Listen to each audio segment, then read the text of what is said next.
대장동, 성남FC, 선거법, 위례신도시, 백현동 가짜서명, 위증교사, 대북송금 이것은 추가 수사 재판이 이제 하루가 멀다고 나가요. 2027년 대선까지 재판 지연 전술로 가는 건데 안 나올 수가 없을 것 같아요. 첫 변화가 하나 있었습니다. 김행 장관, 여성부 장관 후보자가 사퇴를 방금 전에 했습니다. 했는데 그래서 지금 이 김행 후보자 사퇴 이거는 당에서도 공고를 한다고 했고 그렇죠. 용산에서도 받아들이겠다는 그 메시지가 나왔는데 결국 바로 실행이 됐어요. 이건 김행 후보자 사퇴 이거는 어떤 의미로 해석하십니까? 저는 대통령 그 어떤 리더십의 일종의 변화가 아닌가.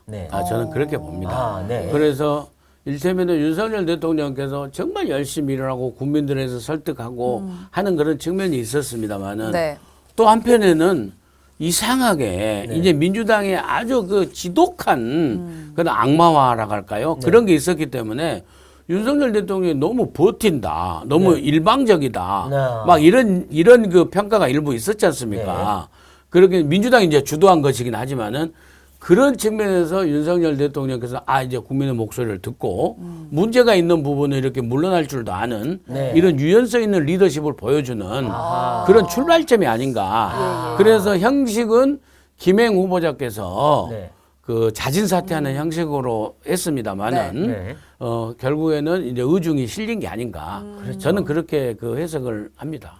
그러면 이제 이걸 계기로 우리 윤 대통령의 국정 운영 스타일도 좀 많이 달라질 수 있다. 이렇게 보시는 건가요? 그렇습니다. 저는 그렇게 봅니다. 그래서 지금 사실은요.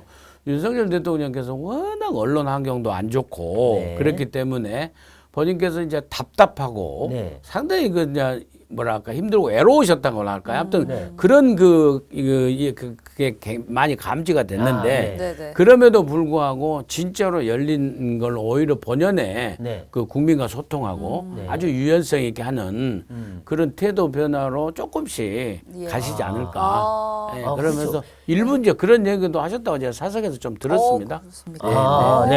그러면 이제 대야 관계도 좀 바뀔까? 왜냐면 그동안에는 대통령께서 이재명 대표하고는 절대 만날 수 없어. 이런 기조였는데 이제는 야당도 좀 불러서 같이 얘기 듣고 하는 그런 좀 유연한 모습으로 갈까요? 아니면 그래도 아니야 이거는. 근데 야당보다는요. 우선 국회하고는 어떤 형태로든 아주 적극적으로 대화를 하실 거예요. 국회? 근데 저는 그렇게 봅니다. 야당이지 않습니까? 국회가 야당이 아니 그러니까 말하자면은 그 당 대표 말고 일단 당 대표만 콕 찍어서 무슨 영수회담 이런 형식이 말고 국회의장이 포함되는 국회의 지도부하고 국회 뭐 상임위원장 단하고 뭐 이렇게 한다든지 여러 가지 형태로 해서 충분히 여야 가리지 않고 의회하고 소통하는 그런 모습부터 보일 것으로 저는 기대하고 있습니다. 일단 이 국민들한테 좀 더 다가가는 또 설득하고 소통하는 모습. 그게 또 거기에 또 이제 야당하고도 또 관련이 되겠죠. 그런 모습이 더 강화되면 좋지 않을까 하는 생각은 들어요. 그러니까 저는요 사실은 그 사석에서도 옛날 후보 시절부터 윤석열 대통령이 이렇게 하시는 얘기를 듣고 또 검찰들도 얘기하는 걸 보면 윤석열 대통령이 설득이라는 얘기를 굉장히 좋아하시고 그걸 굉장히 염두에 두고 이 공직 생활을 해왔어요. 그래서 이게 그 검사 후배들한테 늘 그랬다는 거 아닙니까? 이 검사 수사도 설득의 과정이다. 그리고 수사가 이 공판 가는 것도 재판부를 설득하는 과정이다. 그러면서 정치도 결국에 국민을 설득하는 게 아닌가 이런 얘기를 사석에서 많이 하신 걸로 제가 들었어요. 그런데 이제 정치에 와서 보니까 그게 원칙과 소신의 부분하고 이게 설득의 과정하고 약간 이제 충돌되는 부분이 있었던 것 같아요. 그게 바로 이재명 야당 대표에 대한 그런 인식에 있어서 원칙과 소신하고 정말 어떻게 설득해 가면서 유연성 있게 다가갈까 하는 부분이 상당히 거리감이 있었지 않습니까? 이런 부분에서 저는요 이재명 대표 잘못이 훨씬 더 크다고 보거든요. 그럼에도 불구하고 현직 대통령이기 때문에 대통령에 대한 책임도 같이 오는 거예요. 그런 측면에서 이제 좀 참모들도 많이 그 말씀도 드리고 그래서 좀 변화가 있지 않을까 그런 생각은 해봅니다. 근데 지금 야당이 좀 재미있는데 일단 이재명 대표는 일단은 뭐 이 우리가 너무 뭐 나가서는 안 된다는 그런 아주 약간 신중한 태도를 보이고 있는 것 같은데 홍익표 원내대표는 오늘 첫 일성이 이거는 윤 정권에 대한 심판이다. 그리고 총리 해임하고 한동훈 법무장관 파면하라. 다시 아주 기세등등하게 지금 목소리를 높이고 있는데 야당이 정말 또 공세로 나올까요? 어떻게 보십니까? 그러니까 그게요. 이재명 대표 이중성이에요. 네. 홍익표 원내대표가 마음대로 했겠습니까? 지금 민주당이 어떤 민주당입니까? 네. 개딸 전체주의 체제예요. 네. 그리고 이재명 대표의 제명 맹신 유일 정당이에요. 네. 완전히 지금 민주정당에서 찾아볼 수 없는 유래를 우리 그 1948년 정부 수립 이후에 찾아볼 수 없는 자유민주주의 공화체제에서 정말 정당 민주주의에서 찾아볼 수 없는 유일 아주 막강한 그 대표 아닙니까? 당 대표. 예, 그렇게 그런 상황 속에서 홍익표 원내대표가 자기 뜻대로 얘기했겠습니까? 결국에는 홍익표 원내대표 얘기는 이재명 대표의 얘기예요. 그렇기 때문에 앞에서 통합하고 뒤에서는 칼 휘두르는. 그러니까 이재명 대표의 이중성이고 좀 나쁘게 표현하면 너무나 그 지략적이 좀 그렇다. 그 지략이라고도 아니고 좀 그런데 표현하기가 그렇습니다만은 좀 그렇습니다. 알겠습니다. 네, 이제 좀 총선 이야기를 해보겠습니다. 이번 강서구청장 보궐선거 결과가 총선 결과를 예측하기에는 좀 무리가 있다 이렇게 말씀을 하셨는데 그렇죠. 한 여론조사 결과를 보면 내일이 당장 총선이라면 어느 당에 투표하겠느냐 이렇게 물었더니 국민의힘이 32.6, 민주당이 31.3%로 집계가 됐습니다. 지지율 격차가 굉장히 근소한데 이 수치는 좀 어떻게 분석을 하시는지요? 근데 저도 이제 그 자료를 봤습니다만은 이게 전체적으로 그렇고요. 이제 서울만 보면은요. 서울에서는 이 국민의힘이 두 자리 숫자로 11%인가 이겨요. 그런데 또 인천 경기를 보면은요. 거기서 국민의힘이 또 한 8%인가 6% 져요. 그렇기 때문에 무슨 말씀이냐 그러면은 지역별로 선거구별로 좀 나눠서 봐야 된다. 나눠서 봐야 된다. 그래서 일부 비주류들이 얘기하는 막 수도권 이기론 이런 그 패배 의식에 젖을 상황은 아닌 것 같아요. 기본적인 정치 지형이 그렇게 해서 앞으로 어떻게 해 나갔냐에 따라 달려져 있다는 얘기고요. 그 여론조사가 바로 그걸 반영하는 게 아닌가. 그리고 또 무엇보다도 여당에 있어서는 여당이 선거를 할 때는 대통령의 지지율하고 밀접한 관계가 있지 않습니까? 그런 측면에서 대통령의 지지율이 막 하락하고 그런 추세가 아니고 30% 중후반 어떤 조사는 40% 초반까지 이렇게 가는 거기 때문에 이거 지역별로 흔히 하는 말로 국회 소선거구제니까 선거구별로 동네별로 선택과 집중을 해서 후보를 잘 내면은 아주 좋은 결과를 낼 수 있는 지금 기본적인 그런 토양이 지형이다. 이렇게 해석할 수가 있죠. 그럼 그렇습니다. 아직 위기는 아니다. 아니 그러니까 항상 위기죠. 항상 위기인데 패배 의식에 젖을 만할 정도로 그냥 이렇게 나뒹굴어질 정도로 이렇게 망연자실할 정도는 아니다. 지금도 잘 뛰면은 이길 수 있다. 아니 그러니까 우선 보십시오. 자 어찌 됐건 간에 누구 공천자라 뭐 이준석이 공천자라 안철수 공천자라 나경원이 공천자라 맨날 그러잖아요. 이번에 안철수, 나경원 두 분이 완전히 합쳐서 됐지 않습니까? 이제 공천 얘기 나오겠습니까? 이렇게 한 사람이죠. 더더구나 나경원 전 원내대표 같은 경우에는 지금 현재 원외 아닙니까? 그러면 거기서 열심히 해서 일테면 좋은 성적 내면은요. 열석만 원외에서 열석만 찾아오면 20석으로 차이가 나잖아요.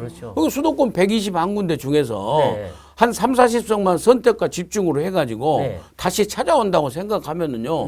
또 희망적이잖아요. 그러니까 너무 막 이기론이나 패배 의식을 이러지 말자 이 말이에요. 그렇군요. 근데 이 당에서 지금 이제 하태경 의원이 험지 출마 러시에 이제 불은 붙였는데 자 여기 대해서 뭐 평가는 다양해요. 뭐 자기 살 길 찾으러 갔다는 것부터 아니다. 그래도 좋은 결단이다. 여러 가지 평가들이 있는데 일단 어떻게 평가하십니까? 저는 긍정적으로 평가합니다. 어찌됐건 간에 뭐 지역구를 버리고 하는 그런 여러 가지 부정적인 평가도 있을 수 있습니다만은 당 차원에서 보면은 하태경 의원이 먼저 솔선수범이라고 할까요? 그런 얘기에서 이렇게 왔다라는 생각이 들고 이제 지역 주민들한테는 좀 양해를 많이 구해야 되겠죠. 그리고 과거에요. 과거에 그 DJ 정부 시절에 정당도 그렇고 호남 3선은요 다 올라옵니다. 옛날 정세균 국회의장도 올라왔죠. 아. 정상용 의원이라고 강주 그 네. 5.18 강주 시민대장 했던 네. 그분도 공천 줘가지고 삼선했거든요. 네. 서울 소초로 올라왔어요. 아하. 예, 다 올라옵니다. 네. 예, 그렇게 하는 측면에서 있을 수 있는 일이고요. 네. 이제 또 하나 저는 생각할 적에 하태경 의원이 일종의 비주류 아닙니까? 네. 네. 비주류이기 때문에 이준석 네. 전 대표나 이렇게 같이 함께하는 사람들한테도 좀 자중자애하라는 그런 메시지도 저는 있다고 봐요. 아. 그래서 당내 통합에 있어서 상당히 좋은 사인이다. 좋은 시그널이다. 네. 저는 그렇게 봅니다. 아. 그러니까 이준석 전 대표도 나 공천 되냐 안 되냐 하면서 온 동네 가서 그냥 본인이 당대표 했던데 그냥 망해버리라고 그러면서 놀부심보로 못 먹는 건 콱 찔러나 불자 이런 식으로 자꾸 그놈은 무슨 정치평론가 그 되는 것처럼 여기저기 방송 나가서 온 동네 와서 따따붙 아니 저기 뭐 동네방네 떠들지 말고 그랬으면 좋겠다라는 예. 것이 하태경 형이 이준석 동생한테 한 게 아닌가. 그렇군요. 저는 근데- 그렇게 해석을 해요. 이준석 대표는 오늘도 자기가 17%인가 18% 차로 지는 예측했다. 거 맞췄다고 예. 또 약간 자랑 같은 자랑을 했는데 그것도요 맞힌 것도 아니에요. 네. 실은요. 네. 이번에 보면은 이렇게 결과가 나왔으니까 그렇지 이재명 대표 사법 리스크 없었잖아요. 네. 아예 후보 내지도 않았어요. 아. 사실은. 네. 그리고 이 사법 리스크 없었잖아요. 그럼 30% 이기는 동네예요. 예, 솔직히 말해서 네, 예, 그런 측면. 왜냐하면은 대통령 지지율이 아직 안 좋은 상태이기 때문에 그렇단 말이에요. 네. 네. 그럼 이제 하태경 의원이 과연 어디에 출마를 할 것인가 이 부분도 굉장히 지금 관심을 받고 있거든요. 원장님께서는 어디에 나갈 거라고 보십니까? 공관심사위원회, 공천심사위원회에서 알아서 하겠죠. 지도부에서. 아 근데 지금 뭐 공개적으로 정청래 의원과 매치를 하겠다. 또 정청래 이분은 넌 싫고 한동훈 나와라. 이 뭐 하여튼 아직 시작도 하는데 아주 공방이 치열한데. 근데 네. 이제 그 서대문 마포 이 지역은요. 제가 좀 알기에는 네. 아주 그 중량급 네. 이 영입 인사들 때문에 상당히 퍼즐을 네. 여러 가지 사양이 맞춰야 될 거예요. 네, 네, 네. 그렇습니다.